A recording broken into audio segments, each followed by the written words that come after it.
Hello, Second Church family. I am here with Reverend Kelley Jepsen, who is one of our 4 Lake Fellows and one of our 2 who are coming to the end of their time with us as resident pastors on our staff. Kelley will be our preacher this Sunday, May the 24th at 2nd online, 11 o'clock. We invite you to join us for worship on Sunday morning, but I thought it might also be fun to take a little bit of time to get to know Kelley's experience at Second and also where she's headed from here and what she's excited about as she begins a new chapter of ministry. So Kelley, thanks for taking a few minutes to talk with me this afternoon. We were reflecting just before we started recording about how you and I, Hasiel and I arrived at Second at about the same time. And I know that you were coming out of a wonderful seminary experience and then some years in the work world. And so I'm wondering specifically kind of what it was that appealed to you about Second, about the Lake Fellow residency program, and kind of what was exciting about this as you began it 2 years ago now. Yeah, well, thanks, Chris, and thanks for giving me this opportunity to kind of address the congregation too, and to reflect on the last 2 wonderful years I've had here. What kind of drew me into the Lake Fellow program, I was always kind of interested in doing a residency program, especially after going to an ELCA seminary, so a non-Presbyterian school. I really wanted to go to something that was deeply ingrained in the PCUSA. And Second to me was just a flagship church with a great program. One of my pastors at the church I was attending at the time that I was under care of, Westminster, was Sarah Brower, and she's a former Lake Fellow. And so she was also instrumental in kind of helping me understand the program and get to know it a little better, and just spoke such wonderful things about the Lake Fellow residency and also about Indianapolis. So I was excited for the opportunity to come and interview, and just felt really good and just felt like a place like home immediately when I got here and throughout the whole weekend and when I left. So I knew it was the place for me, and I'm so glad that that was a mutual decision with Second. Oh, absolutely, and me too.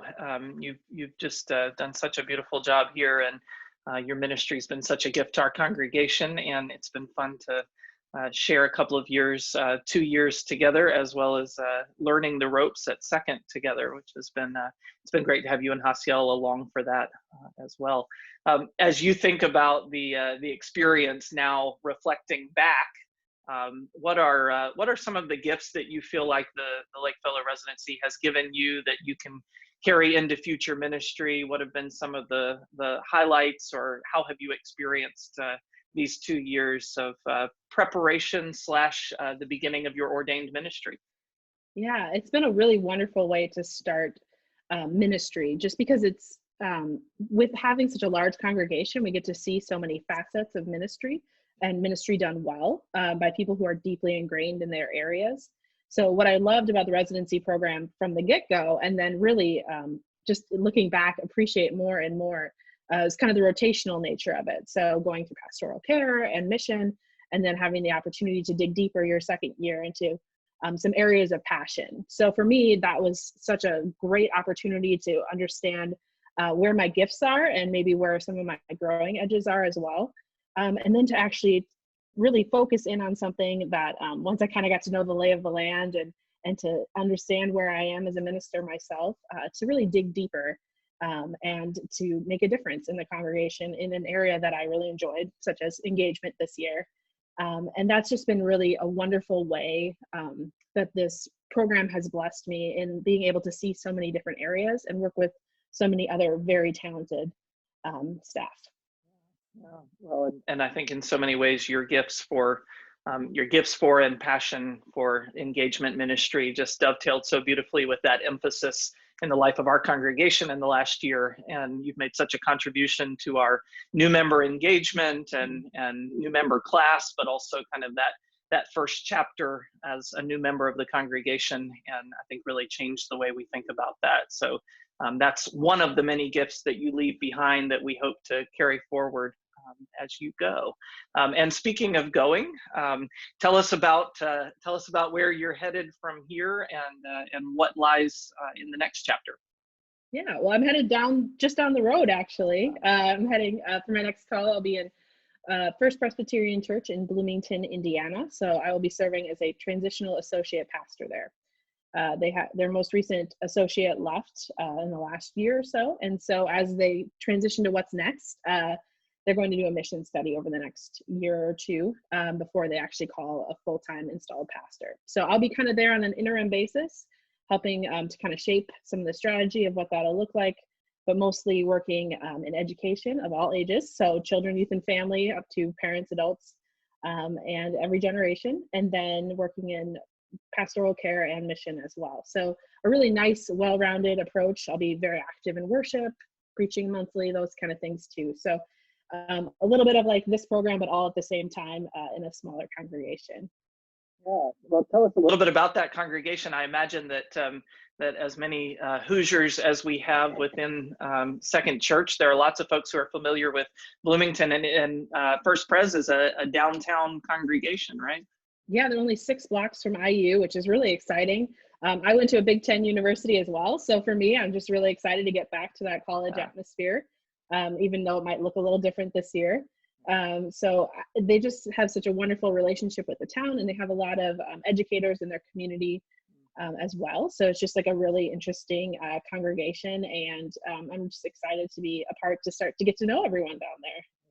Yeah. Well, you won't be trading in for red sweaters, will you? I will not. I'll still be wearing my maroon and gold. Well, it's a great congregation, and I know for folks who've gotten close to you over these 2 years, it'll be great that you still are near enough. And of course, the road between Indianapolis and Bloomington is well traveled, and so it'd be great to have you in the state. I was reflecting a little bit earlier that we know that you came to us from Minnesota, where you had done not only grown up, but done your undergraduate work, worked for a time, and then also attended seminary there. And so now, 2 years in being a Hoosier, you plan to continue that. So what is it about the state of Indiana that has drawn you in? Well, it's funny. I was thinking about how I'm kind of trading Minnesota nice for Hoosier hospitality. And I'm really surprised by it. I'll be honest. God is definitely up to something. When I came here to interview 2.5 years ago, we were driving up to the hotel in Carmel, and I saw the sign that said Carmel, Indiana. And I realized I had a job offer in Carmel, Indiana coming out of undergrad. And it was like this moment of like, wow, there's something about Indiana that I'm supposed to be here. I'd had opportunities before to move here, and I'd passed them by. And lo and behold, I've had a wonderful experience being here, and really worked hard to ingrain myself in the community and to build network outside of the church, which I'm pretty proud of the friendships I've kind of gained in the congregation as well as outside, and a lot of really great relationships here that I'm not ready to leave yet. So I'm excited about the opportunity to stay close by, and I'm still only a couple hours of driving from Minnesota. Very good. Very good. All right. Well, as we lean towards Sunday, I'm excited to hear your sermon and to have the chance to lead worship with you on Sunday as we broadcast the online worship on Sunday morning. But for this moment, I wonder if you could leave us with a memory, a moment, a highlight, just some perhaps encapsulation of these 2 years as you reflect back. What's an experience that you're going to hold on to, or bring a smile, or maybe even a chuckle? I was thinking about kind of some of these highlights and looking back over the last 2 years. I think one of the most memorable and just like heartwarming moments that I'll carry with me. I was driving back from Liberty, Indiana, where John Miller had been a pastor out there, and I was riding back from his memorial service with his wife Sue and his son Matt and Jan Milholland. And it had been a bittersweet day of, paying honor to John's wonderful life and ministry, and he'd been someone I'd gotten to know really well in his final months. And so it should have been like it was this heartwarming day. And we were driving back, and we were just all telling old stories and memories, and just being a part of that was so amazing. And then Jan Milholland said, you know what, this moment right here this is community, and like this is what hospitality is, and this is all of these wonderful things that we talk about what the church is. That's what this moment is. It's this moment that brings us together. And I think just thinking about how that kind of shaped my life and my way of interacting with members, but also like thinking about what community looks like and how we belong to one another, and just sharing memories and stories. And that's what ministry is all about, is really having that opportunity to be in each other's lives and to shape them and to just be with one another. Wow. Yeah. That is that's worth holding on to, and it's also your description of that, I think, also shows your heart for ministry and your clear call to be in this vocation. And so you will have many more experiences like that over the years as you care for people and walk alongside them through highs and lows. So thank you for not only these 2 years, we'll have the chance to reflect on those in the weeks ahead, but also thank you for this time, and look forward to being with you on Sunday morning. Thank you, Chris, and thank you too for everything you've done the last 2 years and the way that you've helped to reshape this program and to continue to give it legs. So I appreciate you and Second Presbyterian Church for everything. Look forward to seeing you soon. Sounds good. Take care.